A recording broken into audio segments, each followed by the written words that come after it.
Hi everyone, and welcome back to my channel. Today I'd like to speak to you about commitment. The phenomenon of commitment is a cornerstone of human social life. Despite the importance of commitment for characteristically human forms of sociality, it is not well understood how people identify and access the level of their own and others' commitments, nor what motivates them to honor commitments. I think it's important to know that one can make a commitment to oneself, and then one can also make a commitment to another. And these are the two areas that I want to explore in the next two videos: commitment to self and commitment to others. So let's take a look at the commitment to self, just for today. Commitment to self. People often look elsewhere. Look elsewhere. You probably look elsewhere when trying to improve themselves, yourselves. Self-help books, support groups, and therapy sessions are held out as the path to personal improvement. Yet, any reputable self-help provider will readily admit that no program of self-improvement succeeds without individual commitment.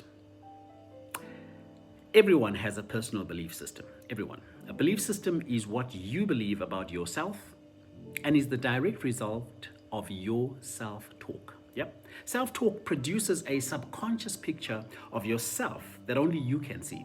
And this in turn produces your performance reality. And every experience creates self-talk in your mind. Committed people have powerful, positive belief systems. Some of the most profound needs that we human beings have are to be loved and to experience good health and wealth and inner peace and freedom. These needs require different things for different people, yet they all need to be fueled by commitment in order to actualize. And so solid commitment brings forth the mindset and the behavior that supports us in achieving a prosperous life. And this is the true value of commitment and self-discipline. It gives us the drive and the will to get through seemingly unpleasant, seemingly uncertain, and seemingly unwanted experiences in the present moment, which will lead to reward in the future.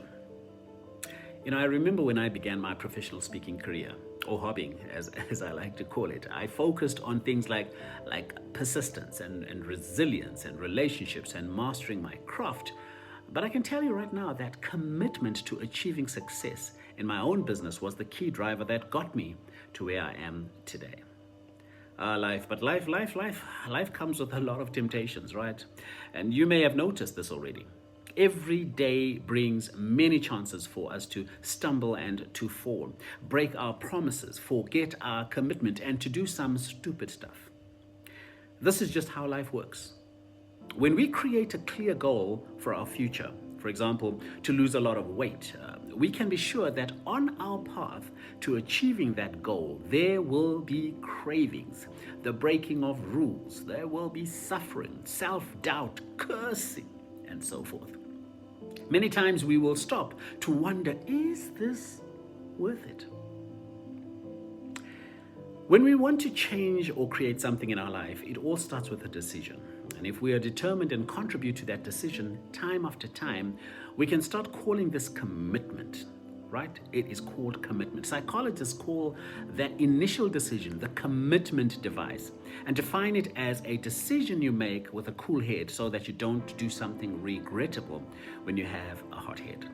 And according to this definition, we as humans seem to have two different dispositions while making decisions when it comes to the matters of temptation.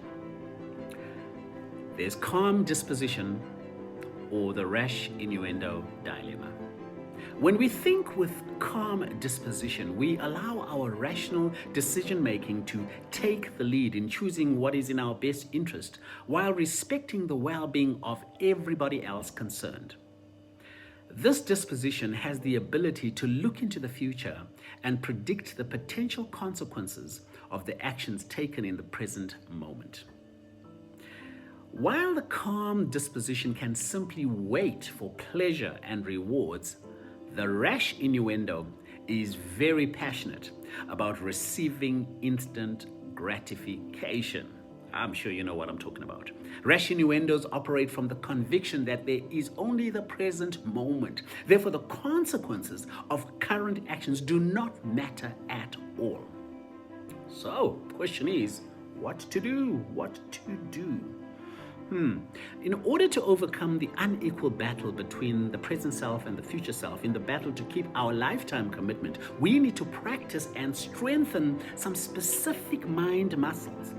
And this process can take time and effort, but can be the most valuable investment that you have ever made in your life. So here are the essential commitment muscles worth exercising, worth working out. The first one is self-discipline muscle. Following a budget, throwing away junk food from your cupboard and not replacing it, limiting social media, for example. All of these are actions that can support your self-discipline and help you to stay focused on your goals. Waking up early also plays an important role in working on your self-discipline muscle. The second one is the patience muscle. And the best way to train patience is through the practice of meditation. This practice makes changes in how your brain is wired and widely supports your energy levels, decreases stress and impulsive tendencies, and eventually strengthens your willpower. Now, willpower is crucial in terms of solid self-discipline. The third one, this is momentum muscle. Commitment brings some suffering into your life. It is a necessary part of growth and change. And if we want to live a prosperous life, this is the price that we must be willing to pay. The good news is that it gets better over time, and the more we train ourselves to build powerful habits for personal development and commitment, the less effort and suffering it takes. For this to happen, we need to keep moving and keep progressing. We need to be flexible and open-minded and connected and motivated. Lifetime commitments are possible, and they often require a lot of work. Choose wisely what you commit to, devote yourself, resist temptations, and in time you will experience the benefits of your noble actions. Listen, thanks for tuning in. In my next video, I will speak to you about commitment to another agent, commitment to others, commitment to maybe your work. Be sure to subscribe to my channel for some more insightful messages. Share, like, and comment. Until then, think, shift, and become.